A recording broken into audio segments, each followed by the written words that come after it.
माधवपुर नाम की एक नगरी थी।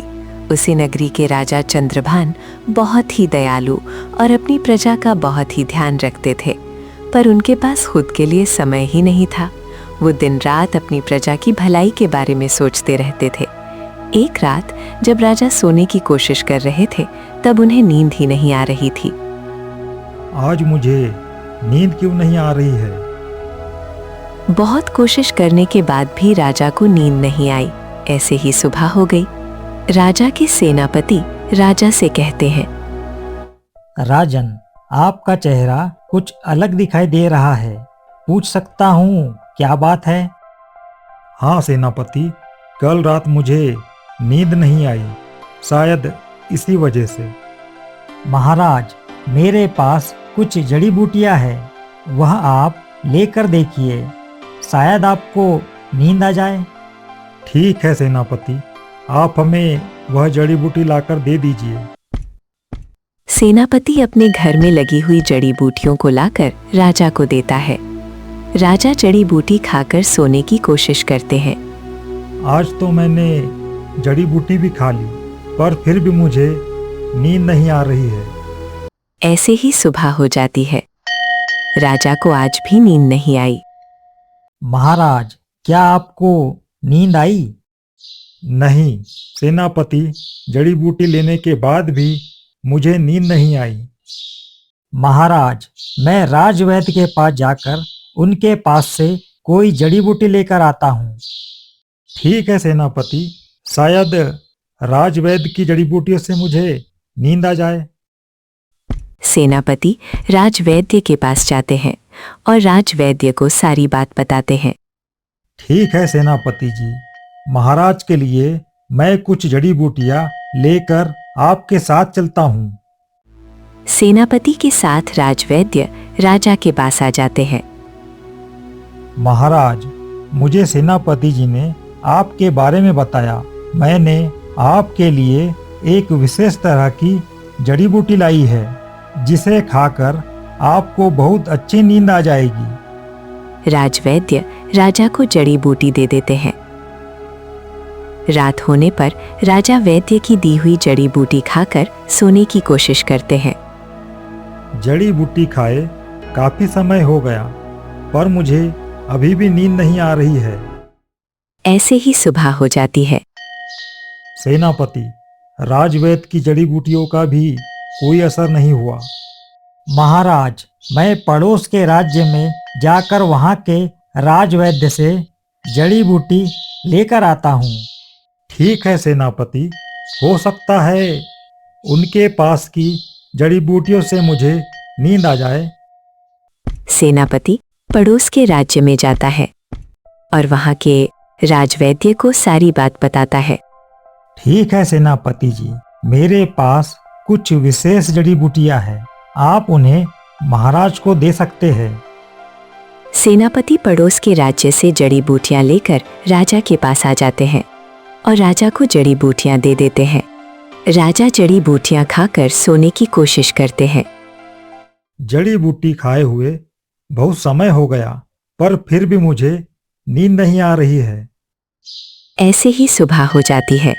राजा राजवैद्य और सेनापति से कहते हैं, मुझे आज भी नींद नहीं आई महाराज, पर अब आपको काफी समय से नींद नहीं आई है।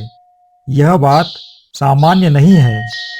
महाराज, अगर आपकी आज्ञा हो तो हमारे नगर में यह बात सभी को बतानी चाहिए। हो सकता है इसका समाधान किसी के पास हो। हाँ सेनापति जी, आप पूरे नगर में इस समस्या के बारे में बताइए और लोगों से इसका उपाय पूछिए। सेनापति राजा की आज्ञा पाकर पूरे नगर में जाकर लोगों को राजा की समस्या के बारे में बताते हैं। राजा की समस्या के बारे में सुनकर एक बुजुर्ग जिनका नाम भीम था, वो सेनापति से कहते हैं, सेनापति जी, महाराज जो भी करते हैं वह प्रजा की भलाई के लिए ही करते हैं। अब उन्हें कोई समस्या है तो उसका समाधान हमें भी करना चाहिए। आप सही कह रहे हैं। तो क्या आपके पास इस समस्या का कोई समाधान है? जी सेनापति, मैं इस समस्या का उपाय जानता हूँ। आप मुझे महाराज के पास ले चलिए। सेनापति भीम को लेकर राजा के पास जाते हैं। सेनापति जी, कौन है ये बुजुर्ग? महाराज, ये भीम जी है। मैंने इन्हें आपकी समस्या के बारे में बताया। इनके पास आपकी समस्या का उपाय है। कहिए श्रीमान, आपके पास क्या उपाय है?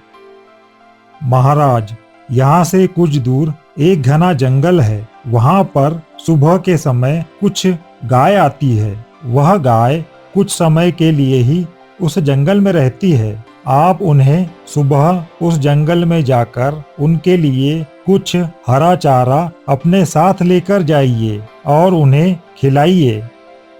यह सब आपको कैसे पता कि उस जंगल में सुबह के समय गाय आती है? महाराज, मैं पहले लकड़हारा था। मैं सुबह सुबह उस जंगल में जाया करता था, तभी से मुझे उन गायों के बारे में पता है। पर महाराज, एक शर्त है। कैसी शर्त? आपको गायों के लिए चारा खुद ही लेकर जाना होगा। कोई दूसरा ये काम नहीं कर सकता। हमारे होते हुए महाराज गायों के लिए चारा लेकर जाएंगे, ऐसा कैसे हो सकता है? सेनापति, हमने जड़ी बूटियों के उपाय आजमा लिए हैं, पर उससे हमें कोई लाभ नहीं हुआ।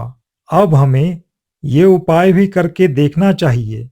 श्रीमान, हमें मंजूर है। हम कल सुबह ही जंगल जाएंगे।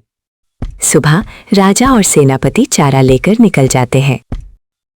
कुछ दूर जाने पर एक घना जंगल दिखाई देता है। महाराज, इसके आगे रथ नहीं जा सकता। इसके आगे पैदल ही जाना होगा।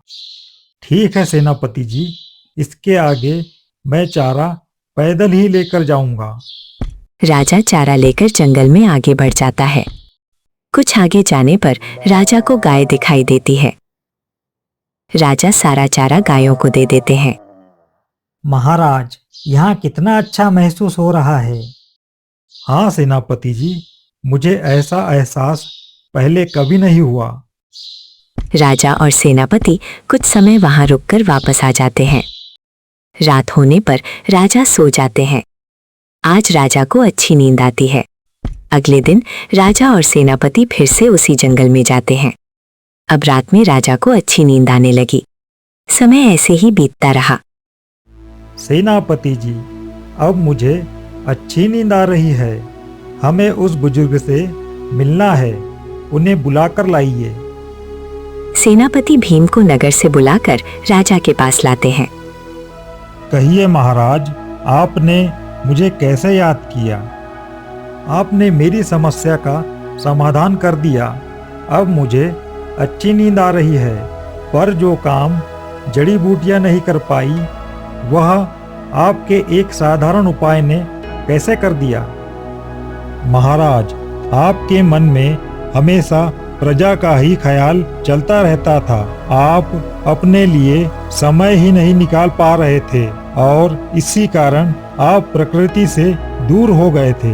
जब आप सुबह जंगल चारा लेकर गए तो आप प्रकृति के बीच पहुँचे और चारा ले जाने के कारण आपका कुछ शारीरिक श्रम और व्यायाम भी हुआ, जिसके कारण आपके मन ने प्रकृति को करीब से महसूस किया।